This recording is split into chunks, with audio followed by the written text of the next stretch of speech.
Guess what today is, friends? Race day. Yeah. Race fam! Brian Davis Races. Super excited to be able to ride outside. Very excited about my first race. So excited! I'm going to do a giveaway.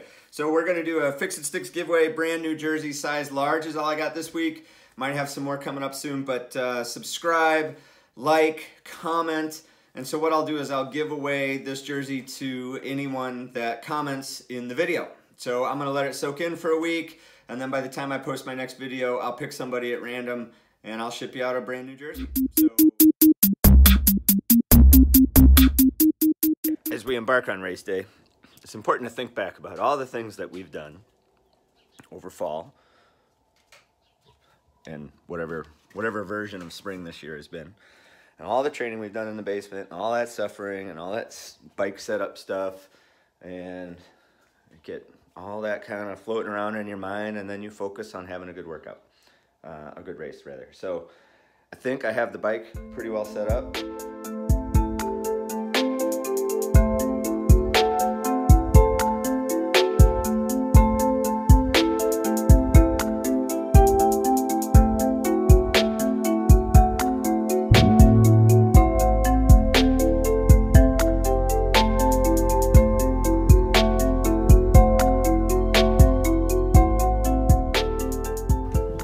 I think it's 50 degrees, or else we just got out of a warm truck. I don't know, but it feels really nice. I think they call that hashtag low expectations. Kind of gotta feel like I gotta poop now. I'm gonna fire at the excuse-o-meter. All right. Haven't been training much. All right, guys. Wheels aren't what I thought they were supposed to be by this point. Oh, I got a little bit of cold. Runny nose just started. Hey, race fam. Brian Davis Races. Let's go racing. First race of the spring season. So excited. Really, I am. All right, so we get going. I take the whole shot here. This is a highly edited race. Interestingly, this race got... What's the word I'm looking for? I don't know. It was just, as I described it to somebody after the race, it was either too hard for me or too easy for me. I just had a really hard time finding a rhythm for my body to get comfortable with, so not quite sure what that was about, although I'm pretty sure the answer is to train more. So I took the first lap and stayed at the front, which is not something I normally do, but just didn't feel like I got a great warm-up, so this is not a bad thing. And it's a small field, so, you know, I'm not too worried about getting lost in the shuffle. So a couple things on the trip down to this race. I asked Johnny, who drove me down, and then I asked Brent, who drove me back, because I ended up doing two races. I did the pro race after this Masters 2-3 race. I only made it about 11 minutes in the pro race, but such is life. So I asked them why they race, and it was an interesting conversation. There was a vegan cyclist video recently that came out, and one of the comments was, why do you bother racing? So, and it was a serious question. I don't think the person was being a smart aleck or not. So it got me thinking, what is the reason for the racing? Oh, hey, thanks for that work, Johnny. Appreciate you pulling this group back. So anyway, that was some early fireworks there from Robert. I guess I didn't realize that happened up in front.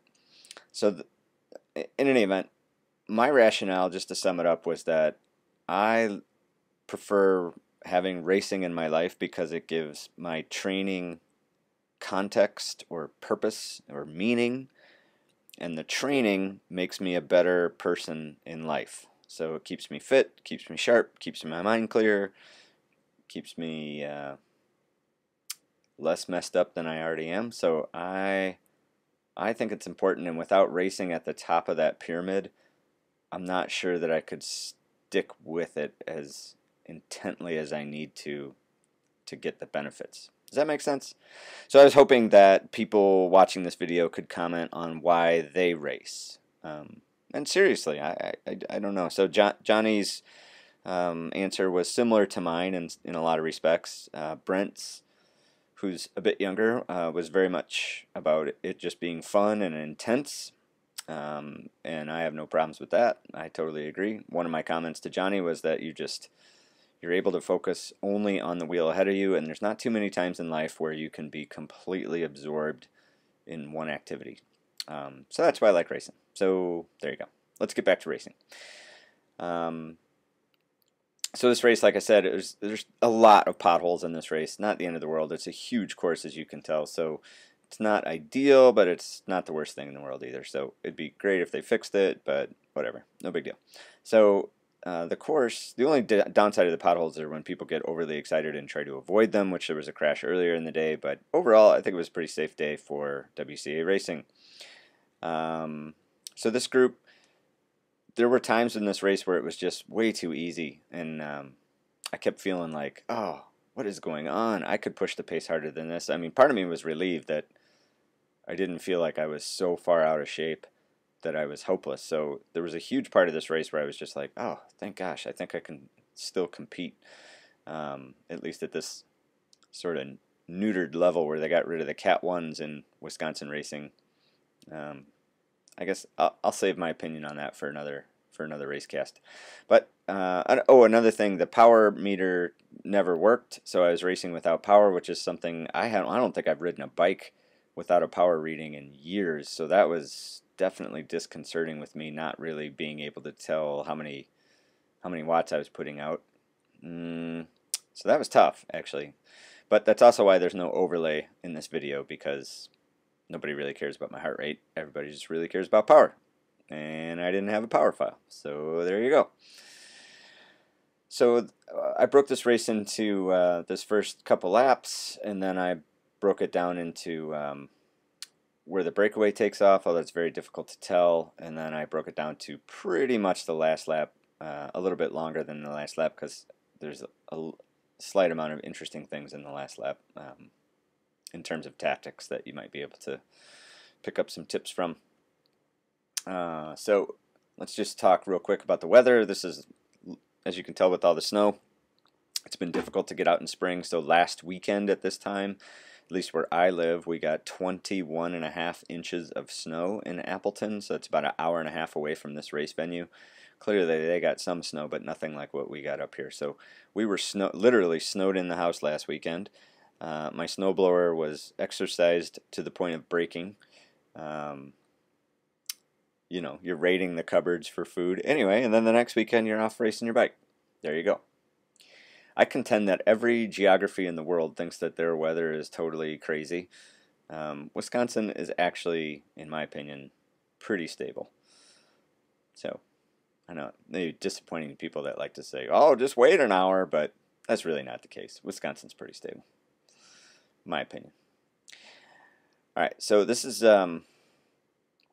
just to back up one other comment here, this is the Masters 2-3 race. This is at like 1:45 in the day, and then the pro race is at 4. So it used to be the Masters race and the pro race were back to back. And so I would sort of complain about that because I didn't have enough time to rest in between. And now that I had an hour in between, I guess I think I liked it better. I guess if I had to pick one that I liked better, I liked having the hour-long break, because I laid in the back of Johnny's truck after this race for a good 10 minutes questioning my life in a lot of different ways. And eventually I stopped breathing heavy, had a Pepsi, and felt better. Yeah.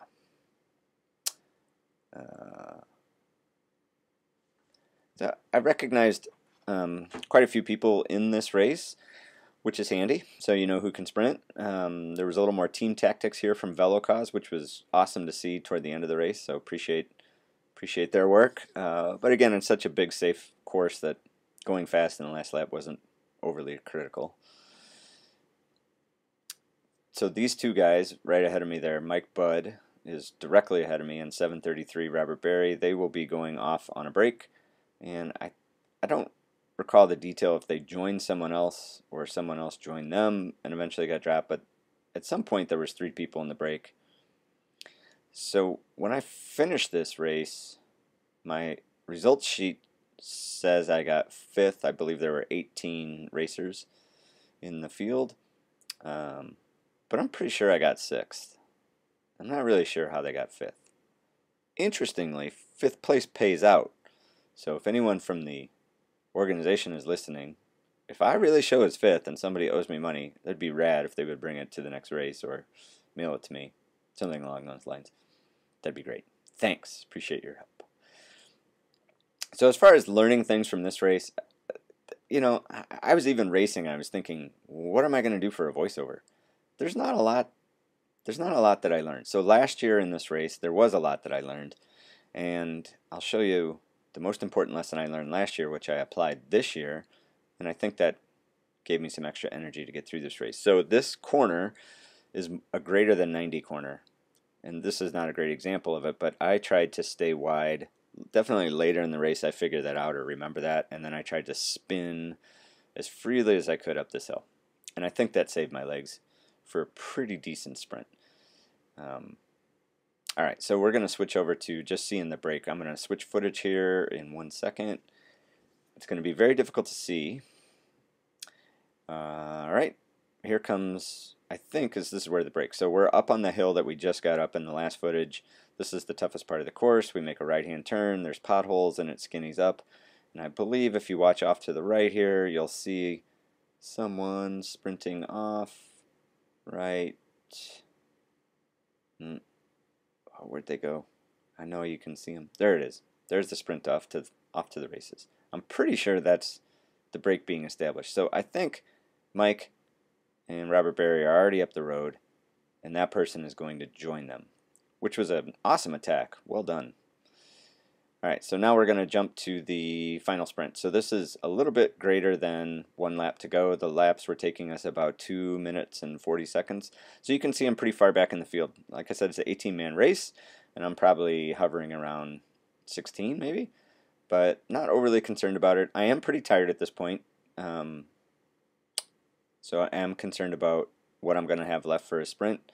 I hadn't really thought about tactics. I think I did make a mistake. People were even commenting about how negative my thought process was ahead of this race, and you know, it's one thing to joke around, but I agree with them. I was too negative about my chances. I should have been more positive. So anyway, a little shake and bake here, and I'm able to get up to 4th wheel, which is perfect. So now we're heading in the last lap, 5th wheel, I guess, and going to be behind my new friend Howard, I believe. You may remember Howard from my commentary last year at Tour of Americas Dairyland, and Howard was a little sketchier last year, but he seems way more stable this year. Good work, Howard. 98% sure your name is Howard, so if I messed that up, I'm sorry.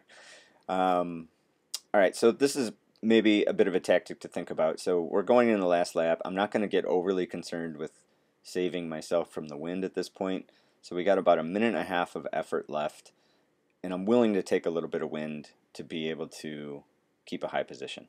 That's my thought process here.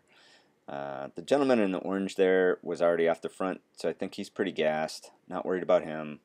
I know there's a sprinter behind me, Brian, and he's probably the person I'm most concerned with, but I couldn't find him straight away in this group. So not that I gave it that much thought. I was kind of focused on what I need to do.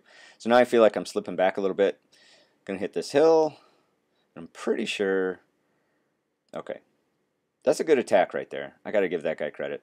That was a good attack. On the hardest part of the hill, got about 1 minute of effort left, and he gasses it. I don't think I noticed that somebody did that. Maybe I do remember that. It gave me a little bit of a mental pause, like, crap, oh well. Now, here we got Skinny. I asked Johnny to speed up a little bit. I don't think he heard me, or else he didn't listen, but I was getting a little nervous about hitting that barrier, but everybody made it. Alright, now, so the question the field is thinking, do we want to reel this guy in? Are we going to reel him in on our own? Alright, now that is a lead out. So being on the outside and taking a little wind, I'm able to get right into this lead out. That's fantastic. Great lead out by Velocause. I'm 3rd wheel, even better. Now something happens here. I guess I don't really recall. I feel like, am I behind Brian? I'm not sure who I'm behind. Their actual sprinter might be behind me. I don't remember. Nope, that's their sprinter. That's Brian. Okay, so Brian goes, I go. That's all good news. We passed that person, and I'm trying to cut the road, so I'm not trying to get in any sort of Brian's draft there. Plus, he was way ahead of me because he's a better sprinter than me, I guess. So I'm trying to cut the road by staying on that curb. I learned that last year. Anyway, that was the race. 5th place.